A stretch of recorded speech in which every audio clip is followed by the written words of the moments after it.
सनातन। आज इस वीडियो में आपको मैं विज्ञान और धर्म दोनों का चमत्कार सुनाना चाहता हूं और कहना चाहता हूं। भारतीय संस्कृति, हमारी सनातन संस्कृति चमत्कारों से भरी पड़ी है और विज्ञानवादियों ने उस समय हमारे चमत्कारों को, हमारे आविष्कारों को पोंगापथिक कह दिया। हमने कहा, बहुत पहले कहा था, हमारे उपनिषदों में लिखा है कि एक पेड़ 10 पुत्र के बराबर है, तब भी इस बात को नहीं माना गया। हमने उस समय कहा था, हजारों वर्ष पहले, कि पत्रे पत्रे देवानाम वृक्षराज नमस्तुते। हे अश्वत्थ के पेड़, हे पीपल के पेड़, आपके पत्ते पत्ते में देवताओं का वास है, मैं आपको नमस्कार करता हूं। तब ये प्रश्न उठा कि सनातन धर्मावलंबियों के कितने देवता हैं?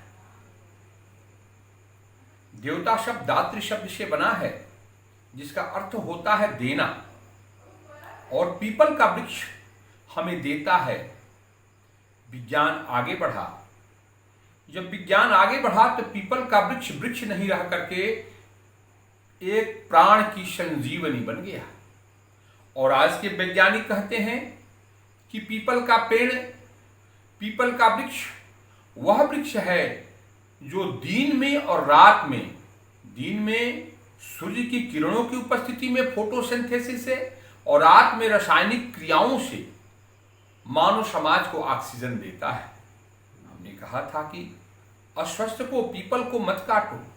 लोगों ने कहा ये तो मजाक है, ये एक सामान्य पेड़ है, सब पेड़ को काटते हैं, तो इसे क्यों नहीं काटेंगे?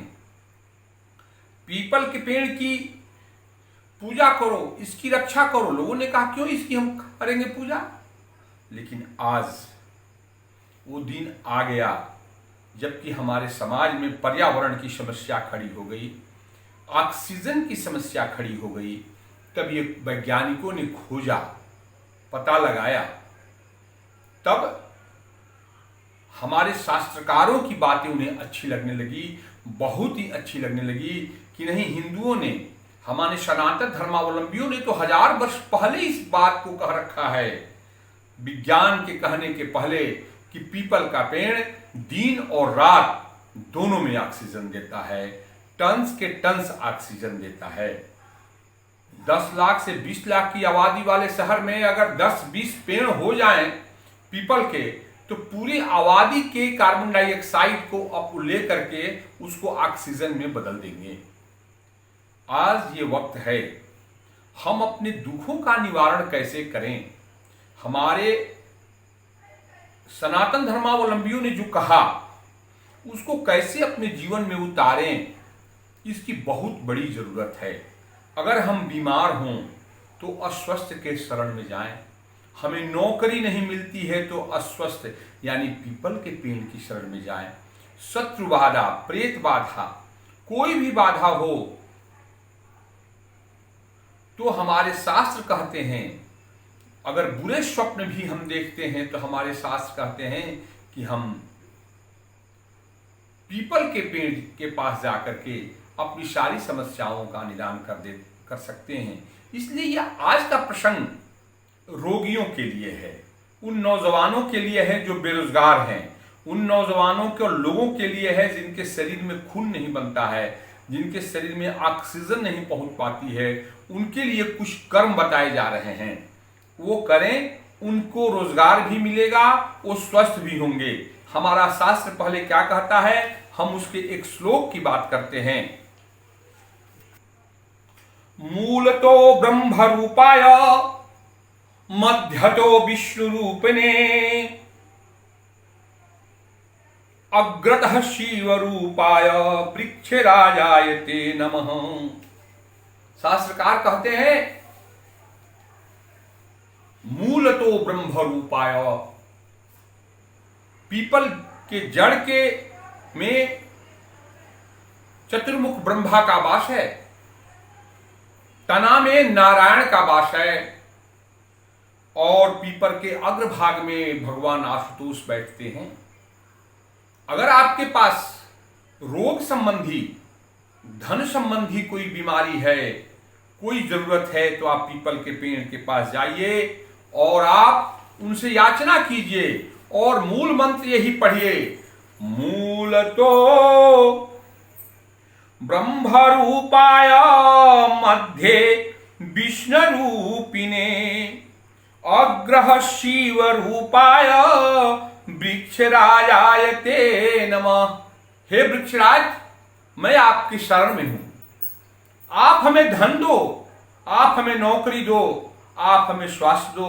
अब तो वैज्ञानिक भी कहते हैं कि पीपल के पेड़ के पास बिताया हुआ आधा घंटा का समय आपके जीवन में ऊर्जा से लबरेज कर देगा, ऑक्सीजन से लबरेज कर देगा, चाहे वो वक्त दिन में हो चाहे वो वक्त रात में हो। पीपल का पेड़ दिन में भी और रात में भी ऑक्सीजन देता है। अभी अभी कोरोना काल बीता है और ऑक्सीजन की कितनी मारामारी हुई, लेकिन हम में से किसी ने इसकी आवश्यकता महसूस नहीं की कि आज हमारे समाज में पीपल के पेड़ होते तो ये प्रदूषण नहीं होता।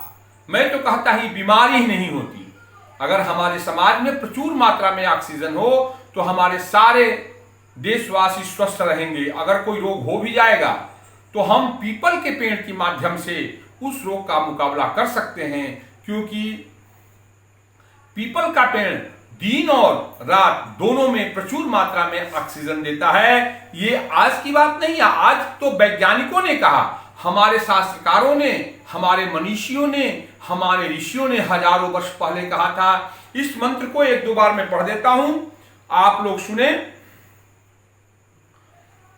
मूलतो ब्रह्म रूपाय मध्यस्थो विष्णु रूपिणे अग्र शिव रूपाय वृक्षराजाय ते नमः। मूलतो ब्रह्म रूपाय मध्यस्थो विष्णु रूपिये अग्रतः शिव रूपाय वृक्षराजाय ते नमः। अगर किसी नौजवान की नौकरी नहीं लगती है, इसी मंत्र का जाप करे। शनिवार के दिन गोधूली बेला में पीपल के जड़ में 1 लोटा जल और तिल के तेल में 1 दिए का दान करे। शास्त्र कहता है कि उस नौजवान का रोजगार जरूर मिल जाएगा। अगर कोई बीमार व्यक्ति हो, नाना व्याधियों से त्रस्त हो, वो भी पीपल के पेड़ के पास जाकर के इस मंत्र का जाप करे और तिल के तेल में दिया दे करके शनिवार को रखे, उसको शरीर स्वस्थ हो जाएगा। अगर किसी को बुरे बुरे स्वप्न आते हो, वो भी जाकर के अगर वृक्षराज के पास अपना नम्र निवेदन करता है, उनको शनिवार के दिन तिल का तेल में दीप अर्पित करता है, तो उसकी सारी समस्याएं अपने आप खत्म हो जाती हैं। इसलिए ये जो वीडियो है आप खुद भी देखिए, दूसरों को समझाइए और सब्सक्राइब कीजिए, बेल आइकन दबाइए। क्यों कि इस वीडियो के पक्ष में सिर्फ सनातन धर्मावलंबी ही नहीं है, विज्ञान भी है। मैंने कहा विज्ञान ने खोज निकाला है कि एक पीपल का पेड़ दिन और रात, जबकि सामान्यतः पेड़ सिर्फ दिन में प्रकाश संश्लेषण से, फोटोसिंथेसिस से ऑक्सीजन देते हैं, लेकिन पीपल का पेड़ केमिकल रासायनिक क्रियाओं के द्वारा रात में भी ऑक्सीजन देता है। और ये पीपल का पेड़ हमारे धर्म, कर्म, जीवन, समाज, राष्ट्र सबके उन्नति में सहायक होता है। आप 1-2 श्लोक को और अपने जीवन में उतार सकते हैं।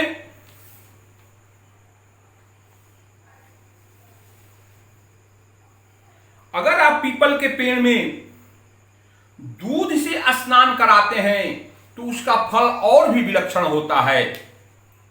अगर दूध से स्नान कराते हैं, घी से स्नान कराते हैं, मधु से स्नान कराते हैं और पीपल के पेड़ के पास नैवेद्य अर्पित करते हैं, अक्षत चढ़ाते हैं पीले रंग में रंग करके, तो निश्चित मानिए कि आपके दरिद्रता का नाश हो जाएगा, आपकी बेरोजगारी दूर हो जाएगी, आपकी स्वास्थ्य संबंधी जो बीमारियां हैं वो खत्म हो जाएंगी। इस प्रयोग को करके देखिए।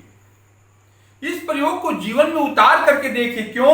इसमें सिर्फ सनातन धर्मावलंबी ही नहीं है, हमारे सिर्फ मनीषी ही नहीं है, बल्कि हमारे वैज्ञानिक भी कहते हैं कि पीपल के पेड़ में ऑक्सीजन का भंडार रहता है। जितने पल, जितने घंटे, जितने मिनट आप वहां बिताएंगे, आपकी कोशिकाओं में, आपकी शिराओं में बहने वाला खून लाल होते जाएगा और स्वतः आप स्वस्थ हो जाएंगे।